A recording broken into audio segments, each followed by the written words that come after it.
Because if you're in a meeting with a group of people and you're really present to their body language, to their tone of voice, to how they're sitting, to what they're saying, you'll pick up on things that other people in the meeting will never pick up on. Welcome to Sales Made Easy, a podcast for business and personal growth.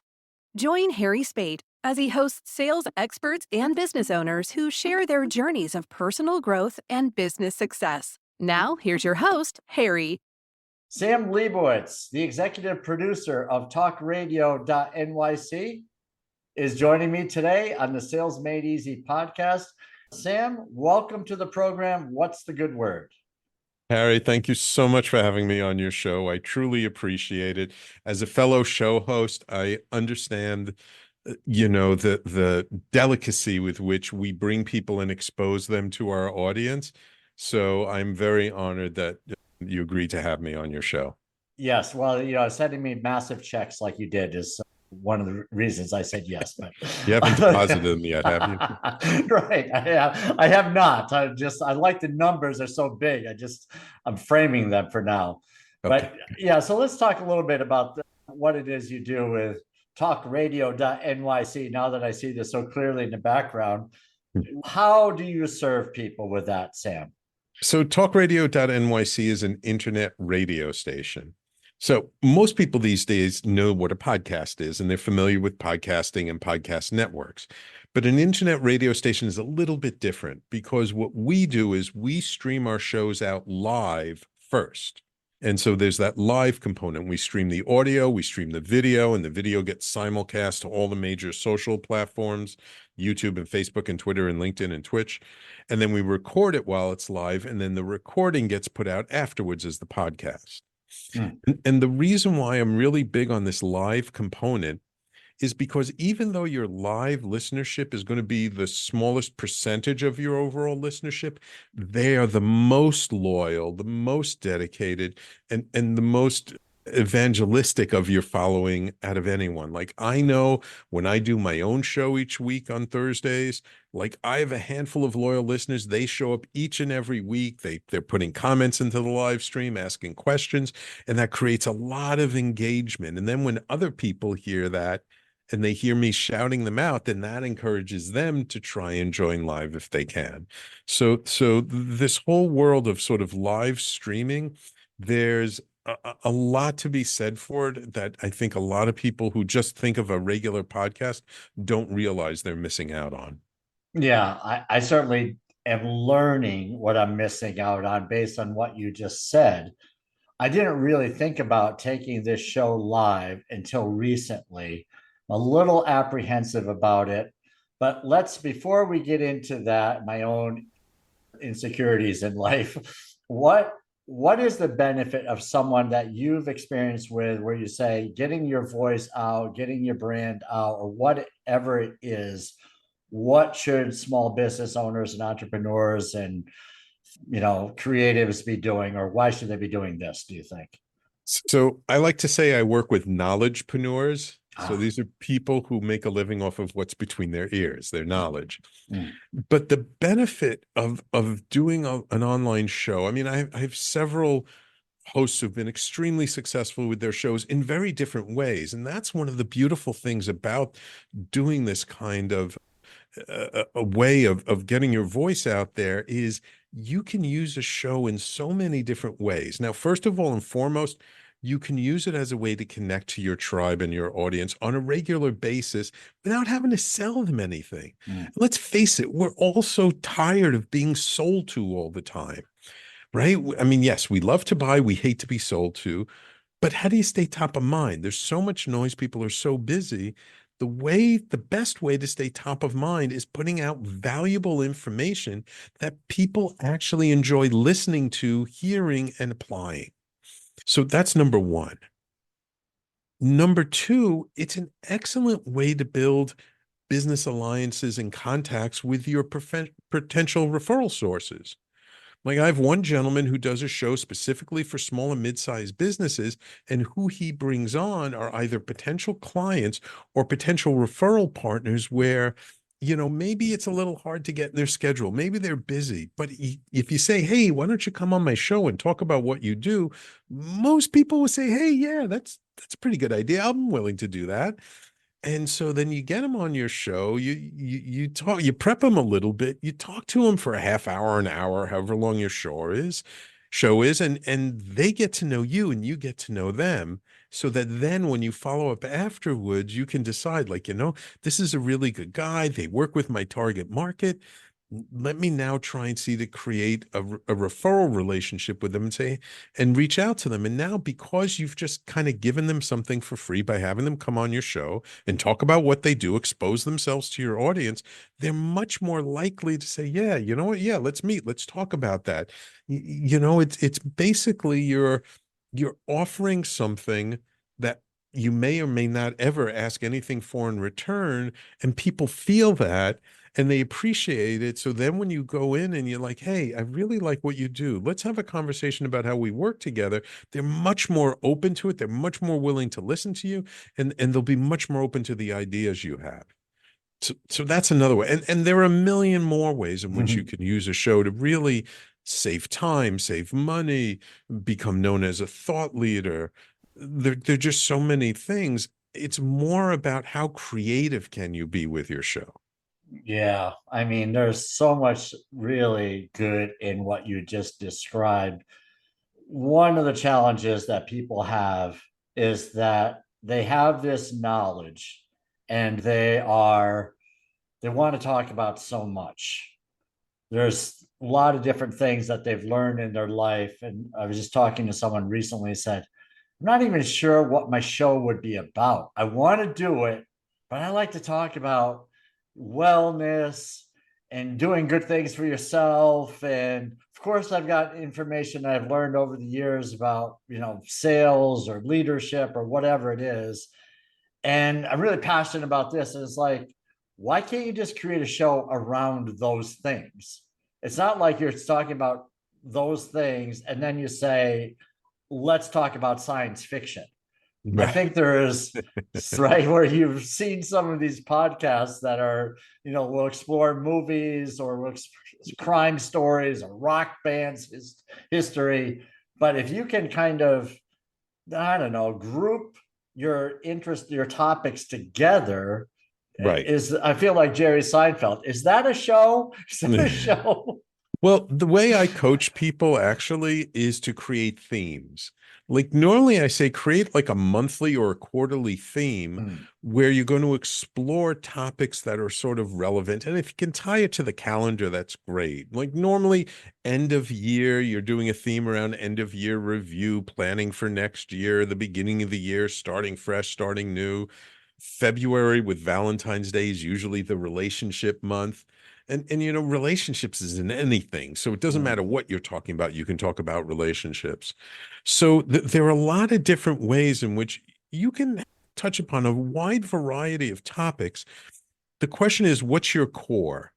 What's your main theme? And once you know your main theme, your overarching umbrella, then you can touch upon a lot of different things. Like with my own personal show, the Conscious Consultant Hour, it's all about raising people's consciousness in different aspects of life. So because of that, I've talked about everything from spiritual development, healing, money, branding, building your business, ancient societies, psychedelics, all kinds of stuff, because it all falls under the umbrella of raising awareness. Right? Yeah. If you're doing a show around now, the real question is, and the first question you always have to ask yourself is, who is your audience?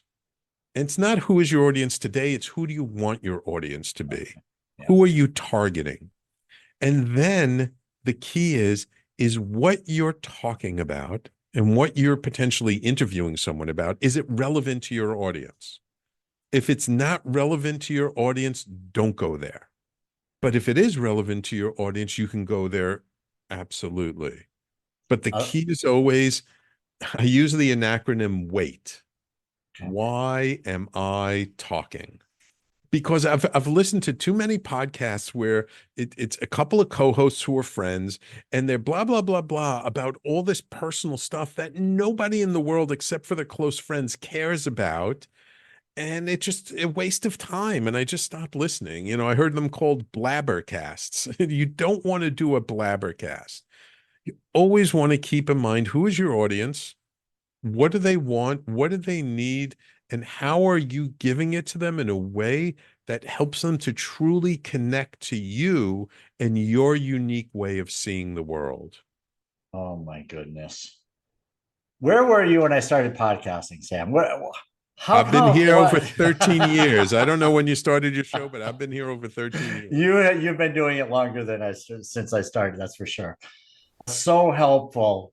I mean, just getting on the sake, just getting on creating a show for the sake of creating a show because you like to talk to people. There's no value in it. I've seen people do this as well, whether it be podcasting or YouTube, whatever. And it's like you have a following, but I don't get it. It's like there's nothing really of value. Maybe it's your personality, whatever, but there's no real benefit other than this is an interesting person to watch.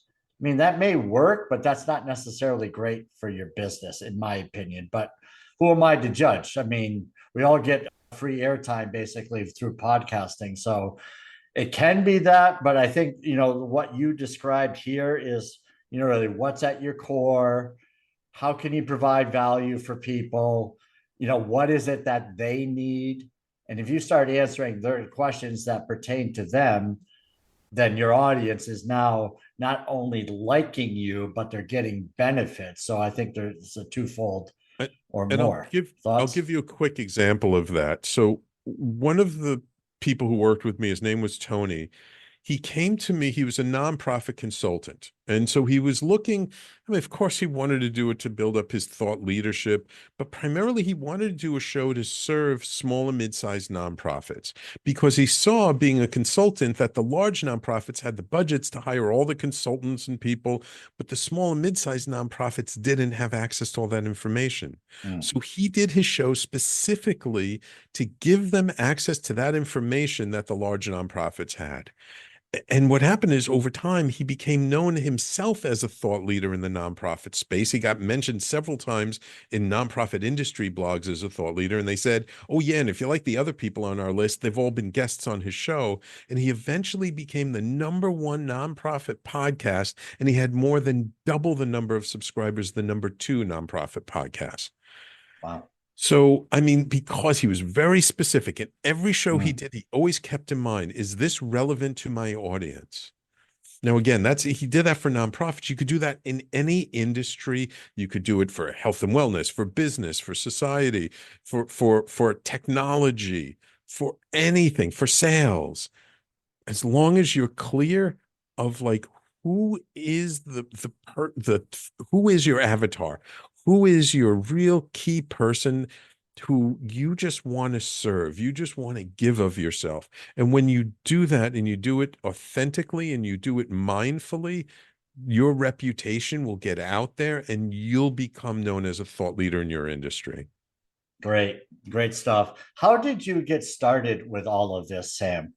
I mean, you said you've been doing it for 13 years. You've got a voice that's like silk. I can picture you doing smooth jazz with your host, Sam Liebowitz. It's a very New York story, being Talk Radio NYC. I'm a native New Yorker.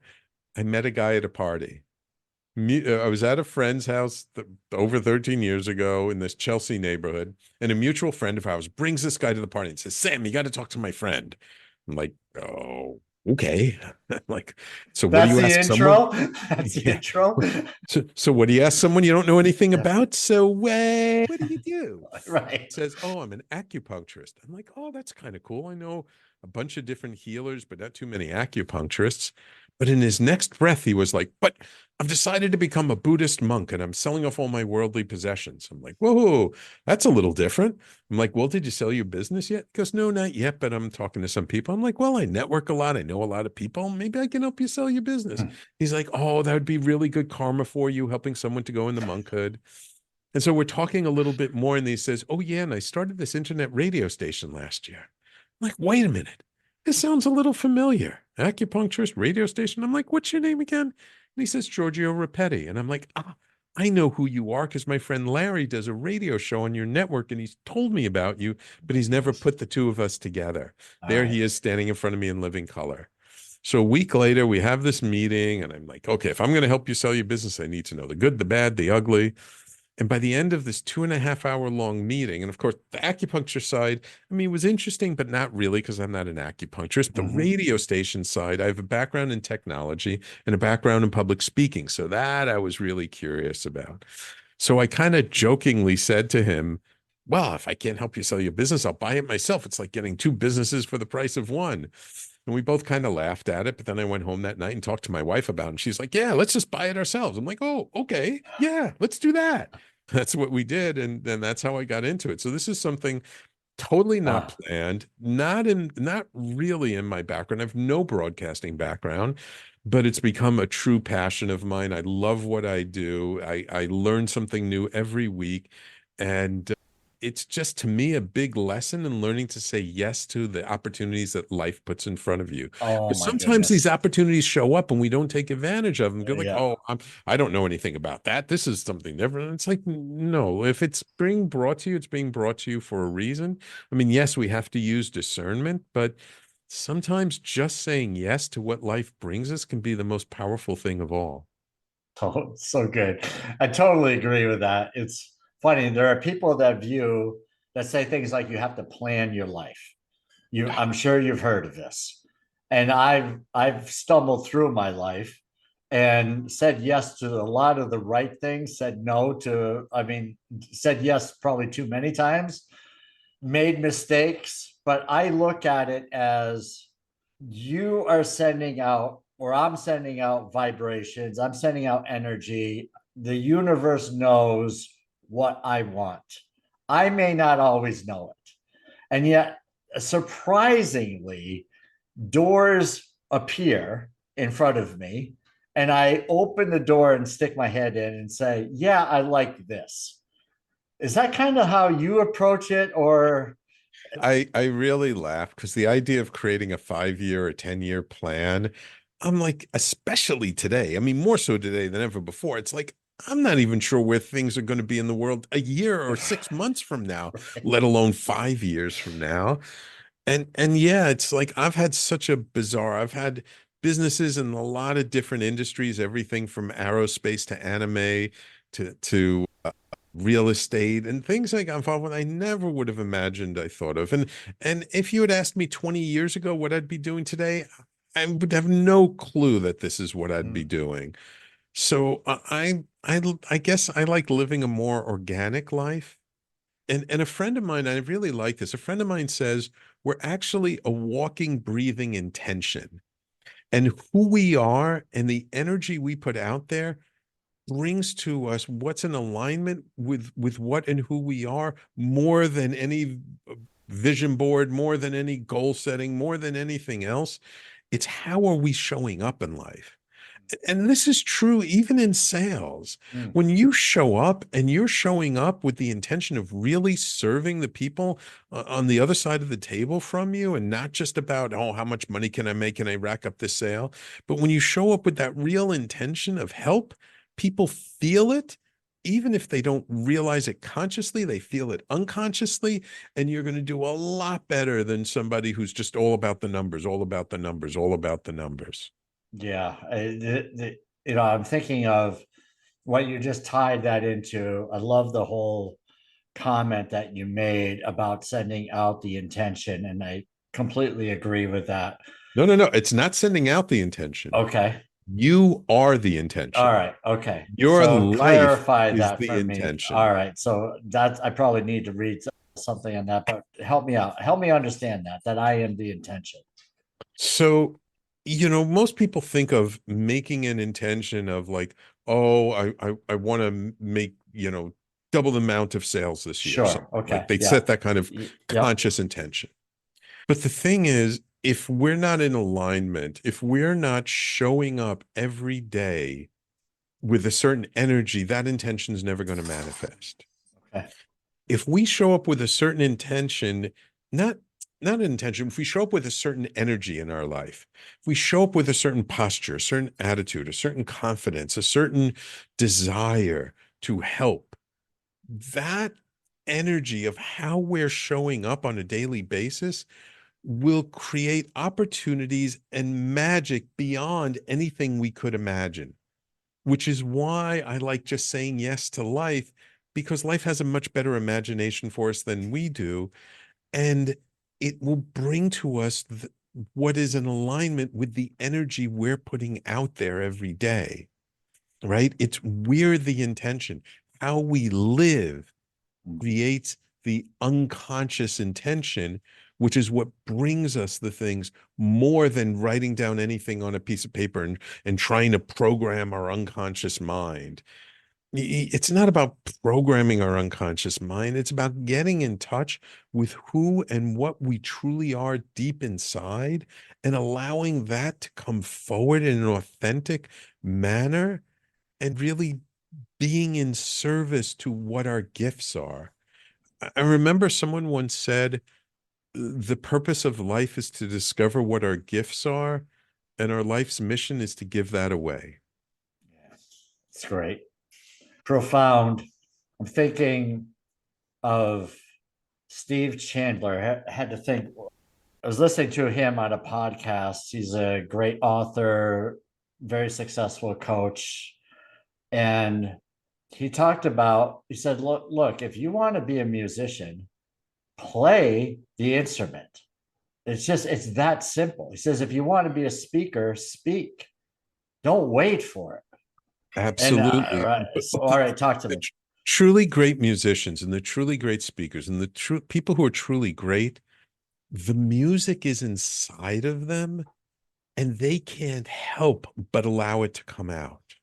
It's like even beyond like saying, oh, I want to be, a great, rock guitarist or something. It's like there is this music inside of them that's bursting forth from their chest that they can't help but play music.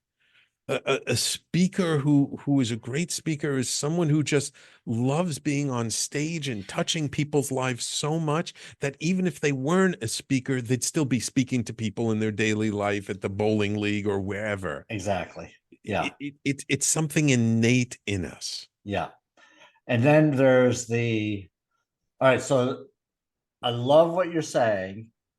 What about the person that is dealing with, I don't want to go to subconscious, but dealing with the issues of I'm not good enough, smart enough, famous enough, whatever. So sometimes those things hold them back from bringing their message or what their strengths are out to the world, to the rest of us. Well, you see, I have a different view of it. Okay. I don't say those challenges are holding them back. Okay. But those challenges are giving them lessons to learn to overcome it so that once they do, they can actually share that message with others. You see, we all have feelings of unworthiness. Even like the richest, most successful businessmen, they sometimes have the most feelings of imposter syndrome of or unworthiness. We all deal with that. But see, that's all about doing our own deep personal work. And when we do our own personal work, which is something, in my opinion, everyone should do. Some people do it consciously. Some people, it's just what life, some people just ignore it. But life is constantly bringing us the lessons we need to learn. And so whatever is coming up for us, if those feelings of being an imposter or feelings of not being worthy, there's a reason why that's coming up for us. It's giving us an opportunity to work on it. It's showing us that like, hey, what you're doing isn't working, so you need to try something different. And the key is just to keep trying different things until you find the things that actually work for you. And once you find the thing that works for you, then have so much agency over what you're doing. Then like it's not even a question of worthiness, because then you realize we're all worthy just by being here and breathing. We don't have to earn the right to be worthy, as long as we learn to value ourselves. And once we start to value ourselves, we value everyone else, and people can feel that. And that's the thing. how successful we are is about the feeling we generate. It's the presence we show up with in our life. You see, a lot of people feel that, like, especially the way society is today, that real power is in money. It's in being able to hold something over people. It's a power-based society. But actually, the person who can show up with more presence and more presence of mind is in a much more powerful position. Because if you're in a meeting with a group of people and you're really present to their body language, to their tone of voice, to how they're sitting, to what they're saying, you'll pick up on things that other people in the meeting will never pick up on. You'll notice who's nervous, who's bored, who's tired, who's burnt out, who maybe just had a bad day. Their wife yelled at them before they left for the office, who's a little disheveled. You pick up on all these little subtle things. And again, it's not to manipulate them. I'm not talking about being an NLP practitioner to manipulate people into what you're doing. By being more present, you're more aware. So then you know how to be in service and how to really help people to bring to them what they really ultimately want anyway. And when people feel that level of presence from you, they think like you're almost reading their minds, and you're in a much more powerful position. So, quote unquote, money and power does not have to be the dynamic by which we measure true success. It can be presence, it can be connection, it can be service, it can be so many different things. And indeed, if you look around at society is changing faster than ever it's been before. And old structures are breaking down, old ways of doing things are not working anymore. So we need to come up with new, better ways, more sustainable ways of showing up in the world that actually serves the world, that can help us to face the challenges of the future, not put us into more trouble by kicking the can down the road and not worrying about a problem until a year, 2 year, 3 years from now. And by then it's too late to deal with. Wow, this is a deep conversation, Sam. We were going to talk about sales and getting our voice out, but I mean, this But it is all just has to do so with sales and getting your voice out. It does, right? Sales is everywhere in life, right? If it's not selling to somebody, it's selling ourselves and our own beliefs. Being in service. Yeah. I truly believe, in the way I always approach sales, it's about being in service to another human being. So good. When It's you're just truly in great. service, right? If your solution isn't the right solution for them, you'll find a different one, and they'll remember you as the person who referred them to the guy who solved their problems. 100%. And Right. that will create a reputation and a brand that will support you the rest of your life. Yeah. This idea of sales sales is so warped today. It blows my mind that very few people would even go anywhere near what you just described. I believe that sales is a service to others. You may be at a different, even a greater level than that. Yet the world is just viewing sales as how we're taking from others, right? No, I disagree. Okay. That's the old way. That's the old way sales were viewed, but it's been shifting and changing. And especially after the pandemic, all of a sudden these online marketers and all these people, these gurus who were just sell, pressure, they all started realizing, you know what, you can't do that anymore. There's So definitely I an actually see awakening. people being more conscious about sales and adopting more the philosophy that you and I have. I mean, it's not totally adopted that way. There are always going to be old people who believe in the manipulation and just make the number technique. But in general, if you go to a sales training, it's very different than it was 15, 20 years ago. Yeah, I definitely can see that. And I am amazed that when I'm a guest on podcasts, that there are so many people that believe similarly to what you just described. On the other hand, the sales is a numbers game seems to be very prevalent just in the outreach on various social platforms. That to Yes. me is like eventually those people have to wake up because they're driving away potential They're just not going to be opportunities. successful anymore. Yeah. People aren't going to buy from them after a while. I mean, yes, it's an old mindset, and that mindset is still out there. but it is shifting. Yeah. And maybe it hasn't gotten to that tipping point yet where it just becomes an unstoppable force and just moves forward in the right way, but it's moving in that direction. Yeah. Yeah, absolutely. And I love what you're saying. And more people like you who are describing that way as sales as a service, you're in service. Yeah, it's just a great approach. Sam, you're bringing a ton of brilliant content here to this podcast. No doubt people want to speak more to you and hear more of your insights to the world. Where can people find more of Sam Liebowitz? Well, thank you. Thank you, Harry. I appreciate it. So there are two places to go to find more about me. My internet radio station is Talk Radio NYC. And the name of my show is The Conscious Consultant Hour, which airs live Thursdays, 12 noon Eastern Time. And my personal brand, where I do my coaching and consulting and other work from, is theconsciousconsultant.com. That's singular, theconsciousconsultant.com. And people can always reach out to me via email at sam@talkradio.nyc. Beautiful. We'll put all of that in the show notes as well. So if you're listening to this or watching this on YouTube, scroll down and you'll find where you can reach Sam in the show notes. Sam, this has been a blast. Thank you so much for the enlightenment today. This is great. You're so welcome, Harry. Thank you so much. It's a pleasure to have a conversation with people like yourself. Awesome.